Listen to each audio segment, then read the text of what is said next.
வரு சரத்குமார் மற்றும் நிக்கோலே அவர்களது திருமண வைபோகம் ரொம்ப கோலாகலமாக சூப்பராக ஸ்டார்ட் ஆயிடுச்சுங்க. ஆமாங்க, நேற்று தான் அவங்களோட மெஹந்தி ஃபங்க்ஷன் ஸ்டார்ட் ஆனது. அதில் பல செலிப்ரிட்டிஸ் கலந்துக்கிட்டு அவங்களோட வாழ்த்துக்களை தெரிவிச்சிருக்காங்க. அதை தொடர்ந்து இன்றைய காலையிலேருந்து பார்த்திங்க அப்படின்னா சங்கீத் வைபோகம் நடந்து கொண்டிருக்கிறது. அந்த சங்கீத் வைபோகத்துக்கும் நிறைய செலிப்ரிட்டிஸ் வாழ்த்துக்கள் தெரிவிக்க வந்திருக்காங்க. நம்ம த்ரிஷா அவர்கள் கூட அதில் பங்கேற்றிருக்காங்க.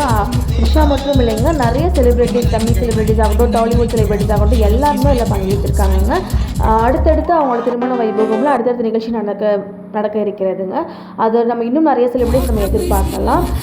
ராதிகா சரத்குமார் 2 பேரும் சேர்ந்து அந்த ஸ்டேஜில் சூப்பராக சங்கீத டான்ஸ் ஆடிருக்காங்கங்க.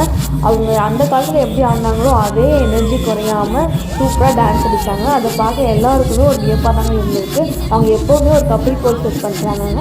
அதே மாதிரி நம்ம வர சரத்குமார் நிக்கோலையும் கப்பிள் கோல் செட் பண்ணுவாங்க அப்படின்றதே நம்ம ஃபியூச்சர் தான் தெரியும். இதை தொடர்ந்து நிறைய அப்டேட்ஸ் வந்துக்கிட்டே இருக்குது. அதை பார்க்கறதுக்கு நம்ம சேனலை சப்ஸ்கிரைப் பண்ணுங்கள்.